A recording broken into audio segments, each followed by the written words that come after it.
ज़िंदगी मिले ना दोबारा। नमस्कार, जोहार।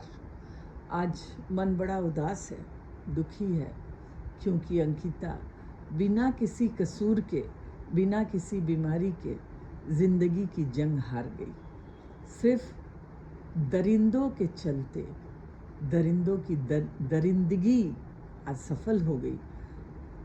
मन में ये सवाल उठ रहा है कि आखिर कब तक इस तरह हमारी अंकिताएं मरती रहेंगी। या तो दहेज के नाम पर मरेंगी, या जला दी जाएंगी, या बलात्कार करके मार दी जाएंगी, या फांसी पर लटका दी जाएंगी। कब तक।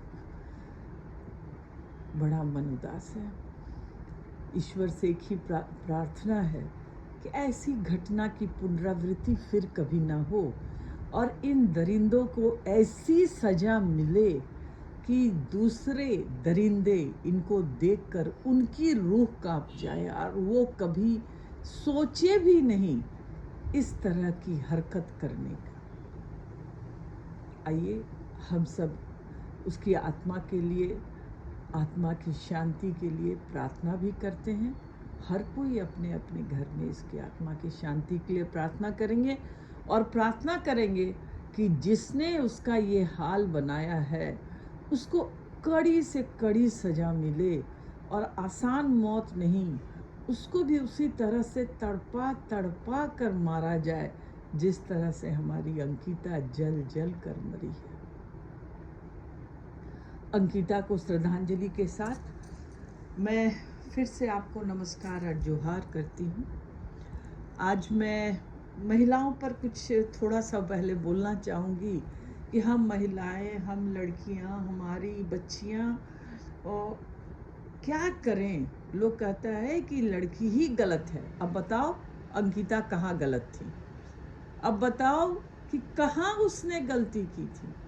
लड़कियाँ गलत नहीं होती हैं। गलती तो ये समाज के नज़रिए में है, जो उसको इस नज़र से देखता है, और हमारा समाज उसको प्रोटेक्शन नहीं दे पाता है। तो हम ऐसा समाज तैयार करें, हमारे बेटे, हमारी बेटियां, हमारे माता पिता, सारे लोग, समाज के हर लोग एक मिलकर ऐसा समाज तैयार करें कि ऐसी चीज़ें हो ही नहीं।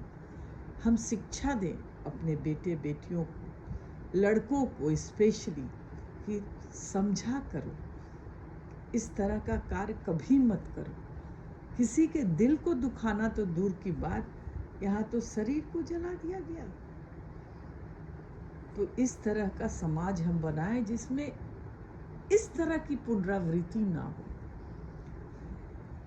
आज मैं आपको बताऊंगी कि 10वीं के बाद, मैंने लास्ट बार बताया था कि 10वीं के बाद साइंस पढ़ने में क्या क्या आपको अब प्रॉब्लम्स होते हैं, और साइंस ज़रूर लेना चाहिए। इस तरह की बहुत सारी बातें हमने बताई थी। आपकी मेन बात हमने बताई थी कि आपकी रुचि क्या है। आपकी रुचि जिस विषय में हो, आप उसी विषय को लें। ये मेरा मेन मोटो है, मकसद है सभी छात्रों तक पहुंचने का, कि जिस विषय में रुचि है, जिस विषय को आप पढ़ना चाहते हैं, जिस विषय में आपको लगता है कि आप एक्सेल कर सकते हैं, आप उसी विषय पर जाइए। एक लड़की ने मुझे फ़ोन किया है इस एपिसोड को देखने के बाद कि मेरे माता पिता चाहते हैं कि साइंस पढ़ो, लेकिन मैं नहीं चाहती साइंस पढ़ना, क्योंकि मेरी रुचि साइंस में नहीं है, मेरी रुचि आर्ट्स में है। तो मैं वैसे माता पिता से कहूँगी, अपनी रुचि ना थोपें, क्योंकि इससे बच्चे का भविष्य बहुत अच्छा नहीं होने वाला है। आपकी जिद में, आपके प्रभाव में, आपको खुश करने के लिए बच्चा ज़रूर वो सब्जेक्ट पढ़ लेगा जो आप चाहते हैं। बहुत सारे माता पिता के मन में रहता है कि मैंने नहीं किया इसीलिए तो तुमको कह रहा हूँ कि तुम करो।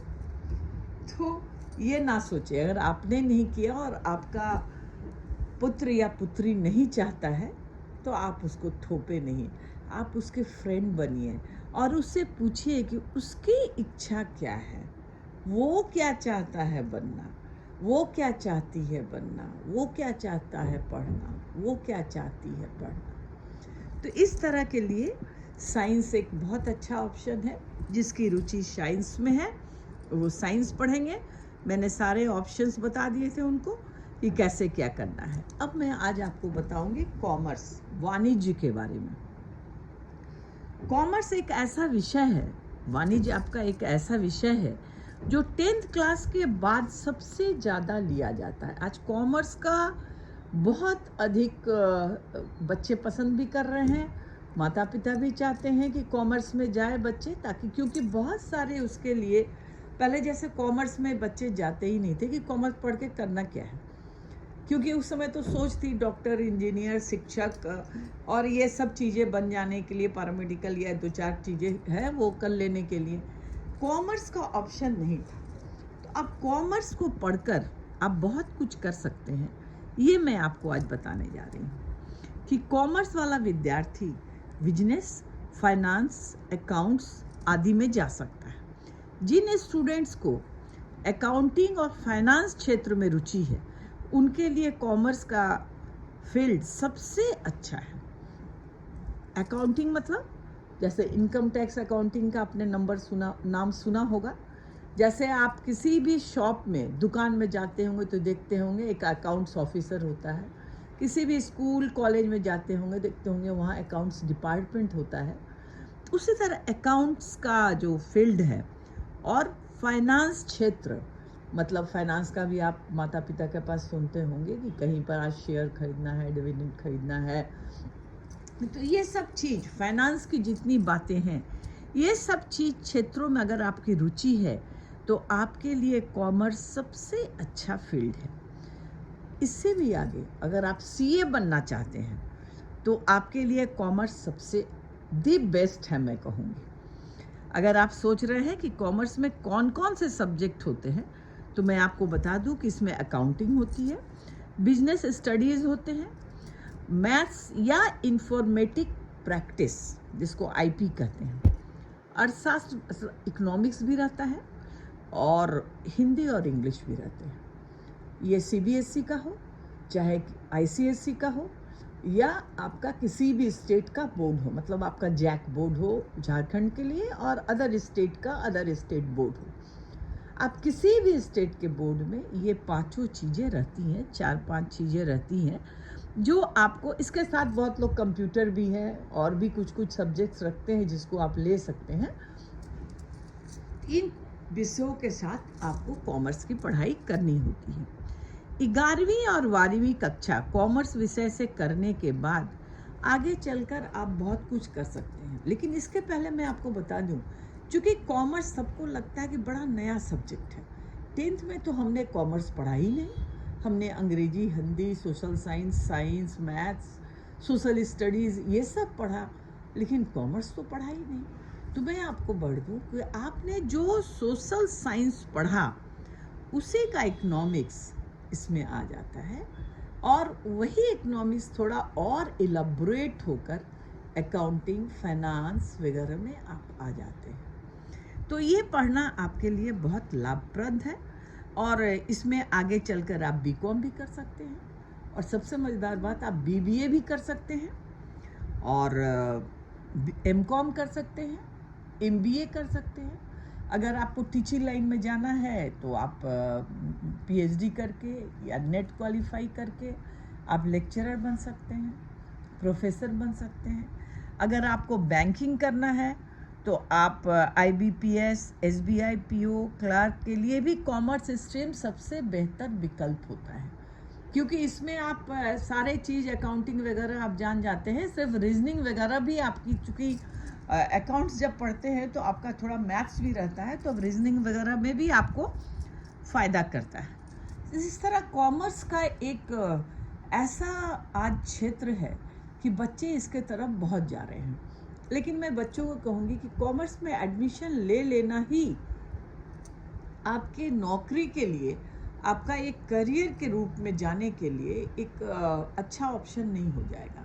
आपको कॉमर्स की पढ़ाई बहुत मन लगा के करनी होगी और प्रैक्टिकल, जैसे इंटर में आपको बताया जाता है अगर फाइनेंस, तो आप ज़रूर आके घर में उसका प्रैक्टिस कीजिए। अगर आपको अकाउंटिंग बताया जाता है तो घर में आकर उस अकाउंटिंग का प्रैक्टिस कीजिए, क्योंकि practice is very important commerce में।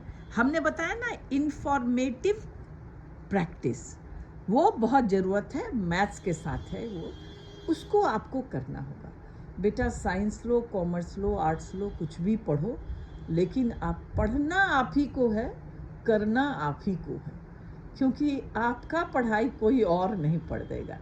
आपको गाइडिंग ज़रूर मिल जाएगी, गाइडेंस लोग देंगे, माता पिता भी देंगे, आपके टीचर्स भी देंगे। आप कहेंगे मुझसे भी आप पूछ सकते हैं, मैं भी आपको इसमें बता सकती हूँ, क्योंकि मैं इकोनॉमिक्स की हूँ, इसलिए इसमें मैं कॉमर्स मुझे अच्छा लगता है। मैंने एमबीए भी किया, तो मुझे ये अच्छा लगता है कॉमर्स सब्जेक्ट। तो आप इसमें और आगे एक्सेल करें, अच्छा करें, ये मेरी शुभकामनाएं हैं आपके साथ कि आप कॉमर्स को पढ़ाएं। आज मैं इतना ही कहूँगी कि मैंने शुरू में ही कहा कि आज मेरा मन बोझिल है, और मैं अपनी सभी बच्चों से, बच्चियों से, सबको कहती हूँ कि सावधान रहो। अगर कभी भी लगता है, मैं लड़कियों के स्पेशली कहूँगी, अगर आपको लगता है कि कोई आपके आगे पीछे इस तरह कर रहा है, तो आप सावधान हो जाएंगे। माता पिता को बताएंगे, पुलिस को बताएंगे, 100 में फ़ोन करेंगे, महिला आयोग को लिखेंगे, मुझे भी ज़रूर बताएंगे, ताकि मैं आपकी मदद कर सकूं। ऐसी घटना नहीं हो, इसके लिए हमें भी सावधान रहना पड़ेगा बेटा, क्योंकि ये समाज भेड़ियों से भरा हुआ है, और हमारी बेटियों को अपने आप को बचाना है। तो आइए इसी साथ के साथ, इसी बात के साथ कि अपना केयर करेंगे, और कोई बात माता पिता से छुपाएंगे नहीं, बताएंगे। अगर राह चलते कोई छेड़ता भी है आपको, तो आप ज़रूर आके माता पिता को बताएं। और सिर्फ बताएं नहीं, मुझे ये इसी पर एक बात याद आ गई कि एक हमारी छात्रा, उसने कहा कि मैडम वहाँ पर मुझे रोज़ छेड़ता है, एक लड़का खड़ा रहता है, मैं बस से उतरती हूँ, इस तरह की हरकत करता है। तो मैंने कहा कि तुमने अपने पेरेंट्स से क्यों नहीं कहा?